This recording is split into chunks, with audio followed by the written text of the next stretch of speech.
దేవుడికి. అలానే మేము భూమిని భూమాత అని కొలుస్తాం. మీరు ఎందుకు భూమి మీద గాలిలో ఉండండి పోయి. గాలిని వాయుదేవుడిగా కొలుస్తాం. గాలి కూడా మీరు పీల్చుకోవడం మానేయండి. నెక్స్ట్ వచ్చి ఇంకేంటి, మేము నీరుని గంగగా కొలుస్తాం, గంగమ్మగా కొలుస్తాం. తాగకండి, మానేయండి. అంతేగా. మీరు మీ వస్తువు, మీరు కనిపెట్టిన వస్తువులు మీరు వాడొద్దు అన్నప్పుడు మరి మా దేవి మా దేవతలు, మేము పూజించుకునే దేవతలు దేవుళ్ళు ఇచ్చేవి మీకెందుకు? మీరు కూడా మానేయండి.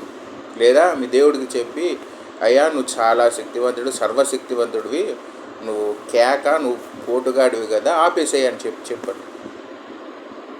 మీ వరకు ఆపేసుకోమనండి, మాకు కాదు. మాకు ఎప్పుడు వాళ్ళు భగవంతులే, మాకు వాళ్ళు కావాలా, మేము వాళ్ళని పూజిస్తూనే ఉంటాం. మాకు మా జీవితాంతం, ఈ సృష్టి ఉన్నంత కాలం మా భగవంతుడు, మమ్మల్ని కాపాడేది వాళ్ళే. కాబట్టి మేము సృష్టికి మాకు మాత్రం వాళ్ళే కావాలా. కాబట్టి ఆకలి అంటే ఆహారాన్ని మేము అన్నపూర్ణగా భావిస్తాం. అన్నం తినడం మానేయండి. అంతేగా. ఎందుకంటే మా వాళ్ళు టెంకాయ కొట్టి పంట వేస్తారు. ఆ పంట పొలం వచ్చాక మొదటి పంటను తీసుకెళ్ళి మా ఊరి పొలిమేరలో ఉన్న పోలేరమ్మకో లేకపోతే ఇంకొక అమ్మవారికో పెడతారు. సో అది కూడా మీకు పనిచేయదు కదా, పనికిరాదు కదా. సో మీరు మానేయండి. ఇవన్నీ మానేసి ఏ బాధ ఉండదు. మీరు శుభ్రంగా క్రిస్టియన్గా ఉండొచ్చు, మేము శుభ్రంగా మా హిందువుల్లాగా ఉంటాం. కాబట్టి మా సూర్యచంద్రులు ఇచ్చే వెలుగుని చూడమాకండి.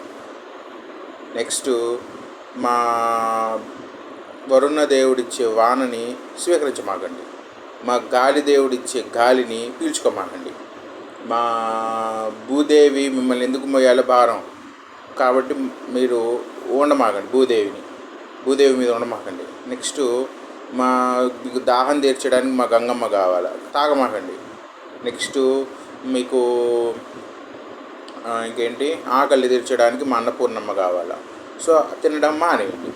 ఇట్లా డబ్బు కావాలంటే లక్ష్మీదేవి కావాలా. మాకు లక్ష్మీదేవి కదా, మాకు డబ్బుగా భావిస్తాం. సో డబ్బు తీసుకోమాకండి, డబ్బును సంపాదించమాకండి. నెక్స్ట్ మిగతావన్నీ కావాలంటే మాకు మా దేవుళ్ళలో ఎవరో ఒకరు ఏదో ఒక పరిస్థితిలో మీకు తగులుతూనే ఉంటారు. కాబట్టి అవన్నీ మానేయండి. ఓకేనా. మీ వరకు అవన్నీ మానేయండి. అసలు పీల్చుకోవద్దు, ఉండవద్దు, ఏం